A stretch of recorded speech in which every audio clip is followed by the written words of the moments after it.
60 రోజుల్లో మీతో ఇంగ్లీష్ అద్భుతంగా మాట్లాడిస్తాం. వెంటనే కాల్ చేసి జాయిన్ అవ్వండి. నమస్తే రమగారు. నమస్తే జయ. రమగారు, చందమామ కథ ఒకటి చెప్పుకుందామండి. మాచిరాజు కామేశ్వరరావు గారి కథలు చెప్తున్నాను. అవునవును. ఓ కథ చెప్తాం భారతి. పూర్వం అంట ఒక పల్లెటూరులో పార్వతమ్మ అని ఒక ముసలావిడ ఉండేది. పార్వతమ్మ కుటుంబం లేదు ఆవిడికి. ఏదో కొంచెం చెయ్యి అవుడో ఏదో కూడా పాపం ఈ అంగవైకల్యంతో పని చేసుకుని బతకలేక భిక్షాటం చేసి పొట్ట పోసుకునేది పెద్ద ఆవిడ. అయితే ఈ భిక్షాటం చేసుకునే క్రమంలో ఆవిడకి ఒక 5-6 సంవత్సరాల పిల్లవాడు ఒకడు దొరికాడు, అనాథుడు. ఎవ్వరు లేరు పాపం వాడికి. ఆ పిల్లాడి పేరు అనంతుడు. ఆ అనంతుడిని చేరదీసింది. తనతో పాటు తిప్పుకునేది. పిల్లవాడి పాపం చదువుకుంటాడని వాడిని స్కూల్లో చేర్చి పాఠశాలకు పంపించి తను భిక్షాటంతో పిల్లవాడిని పెంచి పెద్దవాడిని చేసింది. ఏదో 10 పైసలు దాచుకుని వాడికి తిండి తిప్పలు చూసి తను తెచ్చిన తిండి వాడికి పెట్టి వాడికి ముందు పెట్టి వాడి పొట్ట చూసి పిల్లవాడిని పెంచింది. కొంచెం పెద్ద క్లాసులకి చదువుకు వచ్చాక వీడు తెలివిగలవాడు, చక్కగా చదువుతున్నాడని బళ్ళు అయ్యగారులు వాళ్ళు వీళ్ళు వాడిని పై చదువులకు కూడా చదవాయిచ్చారు. మెల్లిగా పెద్ద చదువులు అయ్యాక వాడికి చక్కటి ఉద్యోగం వచ్చింది, ప్రభుత్వ ఉద్యోగం. వచ్చేసరికల్లా వాడన్నాడు, అవ్వా నువ్వు ఇంకా ఈ రోడ్ల మీదకి వెళ్ళబోక, పెద్దదాని అయిపోయా, ఓపిక కూడా లేదు, హాయిగా ఇంట్లో ఉండు, మంచి ఉద్యోగం వచ్చింది అని చెప్పి ఆవిడని ఇంట్లోనే ఉంచుకున్నాడు. అవ్వ మనవడు కలిసే ఉండేవాళ్ళు. వీడికి చక్కటి ఉద్యోగం వచ్చిందిగా చుట్టుపక్కల వాళ్ళంతా మానవుడికి పెళ్లి చేయవా అనేవాళ్ళు. పెళ్లి సంబంధాలు వచ్చినాయి. ఈ పెళ్లి సంబంధాల్లో ఎట్లాగా ఈ అబ్బాయి ప్రభుత్వ ఉద్యోగం అవటం, చూడడానికి చక్కగా ఉన్నాడు, బుద్ధిమంతుడు, కష్టపడి చదువుకున్నాడు, ఈ లక్షణాలు చూసి ఎవరైనా పిల్లనిస్తారు. ఇక వాడి కులగోత్రాలు అడగకుండా. ఇప్పుడు కూడా అలా చేస్తారు కదా జయ. అయితే మంచి సంబంధాలే వచ్చినాయి. వస్తే పొరుగుళ్ళో ఉన్న ఒక ప్రభుత్వోద్యోగి కుమార్తెని ఈ అబ్బాయికి ఇచ్చి పెళ్లి చేశారు. ఆ పిల్ల పేరు అమల. తల్లికి మా అవ్వకి మనవడికి ఇద్దరికి నచ్చింది పిల్ల, చక్కటిది, బుద్ధిమంతురాలు, పని పాట చేస్తుంది. సరే పెళ్లి చేసుకున్నాడు. అతను రోజు ఉద్యోగానికి వెళ్ళిపోయేవాడు, ఆ పిల్ల ఇంట్లో ఉండేది. అయితే ఈ పిల్ల చక్కగా వంట తంటా చేసి పెట్టేది, కానీ దానికి వంటగా ఉండేది. ఈ బిచ్చగత్తకి నేను ఎందుకు వంట చేసి పెట్టాలి? ఆవిడ ఇంట్లో ఉండేది, పెద్దదైపోయింది, ఆ అన్నం వేళకు అన్నం పెట్టాలి, నేను చక్కగా రుచిగా వంట చేసి నా మొగుడికి పెట్టుకోవాలి, ఈ ముసలిదానికి నేను ఎందుకు పెట్టాలి, ఇవిడ బిచ్చగత్తె అని ఆవిడ మొహం గిట్టేది కాదు. ఏదో పిల్లి మీద ఎల్లి మీద పెట్టి తిట్టేది. అడుక్కు తిన్నప్పుడు వచ్చినట్టుగా ఇప్పుడు ఎటా వస్తాయి అలాంటివి కూడా ఏవో అనేది, నచ్చేది కాదు. అయితే ఆవిడ కూడా ఈ మాట్లాడకుండా ఊరుకునేది. భిక్షాటన చేసేటప్పుడు ఎవరైనా అదిలించటం అలవాటే ఆవిడికి. సర్లే కోడలు కొడుకుతోటి బాగానే ఉంటుంది, పిల్లాడితో బాగుంటుందిగా, ఊరుకునేది, చెప్పేది కాదు. అనంతుడికి తన భార్య ధోరణి అర్థం కాలేదు. చాన్నాళ్ళు రోజులు గడిచినాయి. తల్లులు చెప్పారనుకో, ఇంట్లో ఉన్న ఆడవాళ్ళు గొడవలు వస్తాయి, ఎందుకులేని ఆవిడ మాట్లాడకుండా ఊరుకునేది. క్రమంగా ఈ పార్వతమ్మకి ఏదో కొంచెం అనారోగ్యం వచ్చింది.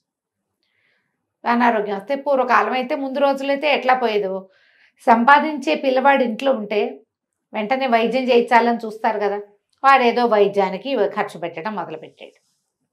డాక్టర్ని తీసుకొచ్చేవాడు, ఆయన మందులు అంటే అవన్నీ ఇవన్నీ తెచ్చి అవ్వకాన్ని రంగరించి పోసేవాడు, శ్రమ పడేవాడు బాగా. ఈ అమ్మాయికి అమలకి మహామంటగా ఉండేది. వదిలేస్తే పోతుంది కదా దాని దారిన ఆవిడ, ఈ మోతబరు ఉండదు మనకి, ఈ లగేజ్ ఎందుకు, వైద్యానికి ఖర్చు పెడుతున్నాడని విసుక్కునేది. అయితే ఒకనాడు ఏమైంది, పెద్ద పండుగ దగ్గరకు వస్తుంది, ఏమండి నాకు పట్టు చీర కొని చాలా రోజులైంది, ఈ తేప పట్టు చీర కొనాలంది. అనేసరికల్లా అతను అన్నాడు, చూస్తున్నావు కదా అవ్వ వైద్యానికి బోళ్ళు ఖర్చు అవుతుంది, ఇప్పుడు వద్దు పట్టు చీరలు అవి ఇప్పుడు ఏం వద్దు అనేసరికల్లా ఆవిడ ఏమంది, అమ్మాయి అమల నాకంటే బిచ్చగత్తే ఎక్కువ మీకు అంది. అనేసరికి కేకలేసాడు, ఏం మాట్లాడతావు అది ఏం మాటలు, అవన్నీ బిచ్చగత్తే అనద్దు, నువ్వు ఇట్లా మాట్లాడద్దు అనేసరికి అని లేచి వెళ్ళిపోయాడు. బయటికి వెళ్ళిపోతే ఈ పిల్లకి పిచ్చి కోపం వచ్చేసింది, తెగ తిట్టింది ఆవిడని. సాయంకాలం భర్త వచ్చేసరికి ఏమన్నది, పొద్దున్నుంచి ఎంత క్షోభగా ఉందో తెలుసా, నేనంటే అంత నిర్లక్ష్యమా మీకు, ఏరుకోరి చేసుకున్నామనే, ఒక బిచ్చగతికి ఇచ్చిన పాటి గౌరవం ఇవ్వరా నాకు, ఈవిడిని ఇంట్లో నుంచి పంపించేస్తే కానీ నేను ఇంట్లో ఉండను అని ఏదో గట్టిగా మాట్లాడేసరికి అతను కేకలేసాడు. భార్య పట్ల ఎంత బాధ్యతగా ఉండాలో నాకు తెలియదు అనుకోవద్దు, భార్యగా నువ్వు నా బాధ్యత ఎట్లాగో అవ్వ బాధ్యత కూడా నాదే. ఆవిడ నన్ను పెంచింది, నన్ను చేరదీసింది, అవ్వ పట్ల పూర్తి బాధ్యత వహించవలసిందే నేను. భార్యగా నీ పట్ల నీకు పట్టు చీర కాస్తే మామూలు చీర కొంటాను అనేసరికి అమ్మాయికి ఏమీ నచ్చలేదు. రాత్రి ఉత్తరం రాసిపెట్టి తెల్లవారుజామునే బయలుదేరి పుట్టింటికి వెళ్ళిపోయింది. నువ్వు ఆవిడని వదిలించుకుంటేనే నన్ను తీసుకెళ్ళటానికి రా, లేకపోతే నీతో కాపురానికి నేను రాను. నడుచుకుంటూ ఇంటికి వెళ్ళిపోయింది. దారిలో ఏదో బండి కనబడితే బండి ఎక్కింది, పెట్టబేడైంది, ఓ చిన్న సంచి సర్దుకుని వెళ్ళిపోయింది. మొగుడు చచ్చినట్టు వస్తాడు అనుకుంది. ఈ అనంతుడు ఉత్తరం చూశాడు కానీ ఏం మాట్లాడలే. ఈ లోపల ఈ అమ్మాయి ఇంటికి వెళ్ళిపోయింది. ఇంటికి వెళ్ళేసరికి వాళ్ళ నాన్న అన్నయ్య ఉన్నాడు, తల్లి లేదు ఈ అమ్మలకి. నాన్న అన్నయ్య ఉన్నారు. అన్నయ్యకి ఇంకా వివాహం కాల. అంతకుముందు పుట్టింట్లో చక్కగా వంట చేసేది, పెద్దవాళ్ళిద్దరికి పెట్టేది తండ్రికి అన్నయ్యకి. అదే వంట అక్కడ చేసేది. ఇంత స్పీడ్గా వచ్చిన దాన్ని చూసేసరికల్లా వాళ్ళ నాన్న అన్నాడు, ఏమిటి అమ్మ ఒకదానివే వచ్చావు, పండుగకు వస్తావనుకున్నావు, ముందే వచ్చావు. అనంతరం ఎట్లా ఉన్నాడు, పార్వతమ్మ కులాసాగా ఉందంటే, బిచ్చగత్తే ఎక్కువ నాన్న మీ అల్లుడికి, నాకేమీ నచ్చలేదు, పండగకి పట్టుచీర కొనమంటే అవ్వక వైద్యం అంటాడు, వదిలేస్తే పోయేదానికి, నేను ఆ బిచ్చగతకు వండి పెట్టడానికి పెళ్లి చేసావా ఏమిటి నాన్న నువ్వు, నాకేం నచ్చలేదు, నేను చచ్చిన వాళ్ళు మా ఆయన బుద్ధి తెచ్చుకొస్తే కానీ అని రుసరుసలాడుతూ ఇంట్లోకి వెళ్ళిపోయింది. తండ్రి కొడుకు మొహం చూసుకున్నారు. అర్థమైంది. అయిపోయింది. ఈ అమ్మాయి చక్కగా స్నానం పానం చేసి ఏదో కాస్త పోయి రాజేసి వంట చేసేసి మధ్యాహ్నం భోజనం చేసి అన్నయ్యకి నాన్నకి క్యారేజీలు కట్టించి పంపించేసి, అలవాటు కదా, అదే తాపీగా కూర్చుంది. సాయంకాలం చీకటి పడినా నాన్న రాల. చీకటి అయిపోయింది. ఏమిటా నాన్న రాలేదని వాకిట్లోకి ఇంట్లోకి తిరుగుతుంది. రోజువారీ వేళ దాటిపోయింది. కచేరీ నుంచి వచ్చే వేళ దాటింది. పక్కింటి రామయ్య గారు కనపడ్డాడు. రామయ్య బాబాయ్, మా మామయ్య మా నాన్నేడి అని ఎంతసేపు అయింది రాలేదంటే, అమ్మ నీకు చెప్పచ్చో చెప్పకూడదోనే, ఏం చేయాలో మరి మీ నాన్న ఇవాళ లంచం తీసుకుంటూ పట్టుబడ్డాడమ్మా, పట్టుబడిపోయాడు, మొహం చెల్లకి ఇంకా వచ్చుండడు అనేసరికి వణికిపోయింది అమ్మాయి. ఉద్యోగం పోతుంది మీ నాన్నకి అని చెప్పాడు. ఉద్యోగం పోయి లంచం తీసుకుంటూ పట్టుపడ్డమంటే ఎంత పరువు తక్కువ, ఇంట్లోకి బయటకి తిరుగుతోంది. అన్నయ్య రాలేదు, నాన్న రాలేదు, ఏం జరుగుతోందో తెలియదు.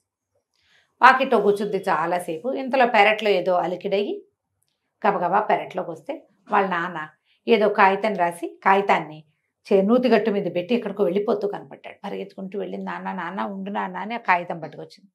నేను ఎవరికి మొహం చూపించలేను, మరణించడానికి వెళ్ళిపోతున్నానని కాగితాల్లో ఉంటే ఈ అమ్మాయి తండ్రిని పట్టుకుని వాళ్ళ ఏడ్చింది. అయ్యో నాన్న, ఇంత పని చేస్తావా, ఏదో పొరపాటు అయ్యింది, ఇంత పని చేస్తే అంటే నమ్మ ఉద్యోగం పోతుంది అన్నాడు. పోతే అన్నయ్య లేడు, అన్నయ్యది బాధ్యత కాదు, అన్నయ్య ఉన్నాడు, అన్నయ్యకి ఉద్యోగం ఉంది, తండ్రిని చూడాల్సిన బాధ్యత లేదా అన్నయ్యకి?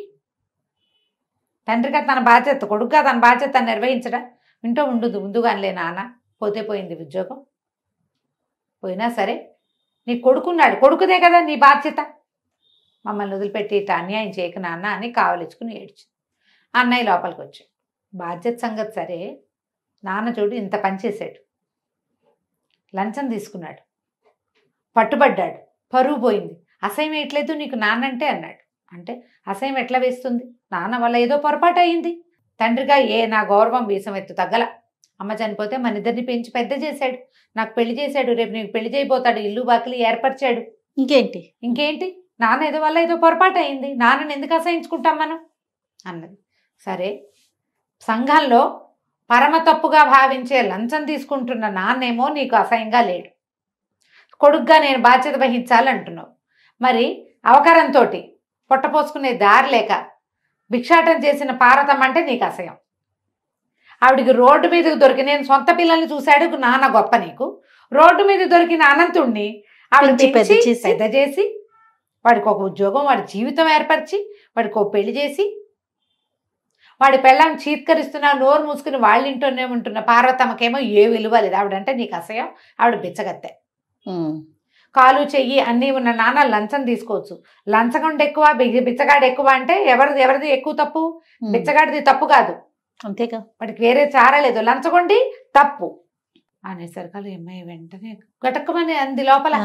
నిజం కదా, నాన్న బాధ్యతగా పెంచాడంటే నాన్నకి పుట్టాం కాబట్టి నాన్నది బాధ్యత, పరాయి బిడ్డ ఎవరో రోడ్డు మీద దొరికిన పిల్లవాడిని 6 ఏళ్ల వాడిని చేరదీసి నాకే బరువు, నీకు నేనెక్కడ పెడతానని ప్రపంచమంతా తోసేసిన వాడిని దగ్గర పెట్టుకుని వాడిని ప్రయోజకుడిని చేస్తే నేను తప్పు చేశాననిపించింది. అప్పుడు అందే, అన్నయ్య నన్ను క్షమించు, నేను తొందరపడ్డాను, మీరు అన్నీ ఆలోచించి నాకు పెళ్లి చేసిన నేను అమ్మమ్మని అవ్వని ఇట్లా తక్కువ చేశాను, నాన్నకు ఉద్యోగం పోతుందో ఏమిటో అన్నయ్య, పాపం కాస్త నాన్న సంగతి జాగ్రత్తగా చూసుకుంటావా, నేను మా ఇంటికి వెళ్ళిపోతాను. అన్నయ్య నవ్వాడు. నాన్న ఉద్యోగం పోలేదు, ఆయన లంచం లంచం తీసుకోలేదమ్మా. నీకు అర్థమయ్యేలా మేము ఎన్ని మాటలతో చెప్పినా నీకు అర్థం కాదు. మేము చెప్పితే సిచ్యువేషన్ వస్తే కానీ నీకు తెలియదు కదా. నీ నెత్తి మీదకి వస్తే నీకు అర్థమైంది. పక్కింటి రామయ్య బాబాయ్ మేము కలిసి ఈ నాటకం ఆడాం. నాన్న ఉద్యోగం పోలేదు. నీ మొగుడు లంచగొండు కాదు, బుద్ధిమంతుడు. మన నాన్న మేము కూడా అంతేనమ్మా. మనుషులు ఎలా ఉండాలి, పరిస్థితులను బట్టి అవతల వాళ్ళకి మర్యాద ఇవ్వాలి. నీకు వాకిట్లో వచ్చిన బిచ్చగత్తె వేరు, వాళ్ళని కూడా మనం చీత్కరించకూడదు. వాళ్ళ గతి గడుకుపోయి వచ్చారు, ఇస్తే పెడితే పెట్టు, లేకపోతే చీత్కరించకూడదు. మనం తప్పు. మనలాంటి మనుషులే వాళ్ళు కూడాను. ఉంటే పెట్టు, లేకపోతే పైకి వెళ్ళినాయనా అని చెప్తే సరిపోతుంది. పెంచినమ్మా అని ఇట్లా అనొచ్చా ముసలిదాన్ని పాపం అనేసరికి ఆ అమ్మాయి బట్టలు సర్దుకుని చిన్న మూట తెచ్చిందిగా, ఆరేసిన బట్టలు మూటలో సర్దుకుని నేను మా ఇంటికి వెళ్ళిపోతున్నానని వెళ్ళిపోయింది. కథ కంచికి మనం ఇంటికి. చాలా బాగుంది రమ్మగారు. చిన్న కథ అయినా ఎంత బాగుంది. చాలా చాలా బాగుంది. కొడుకు బాధ్యత అంతే. నమస్తే. నమస్తే జయ.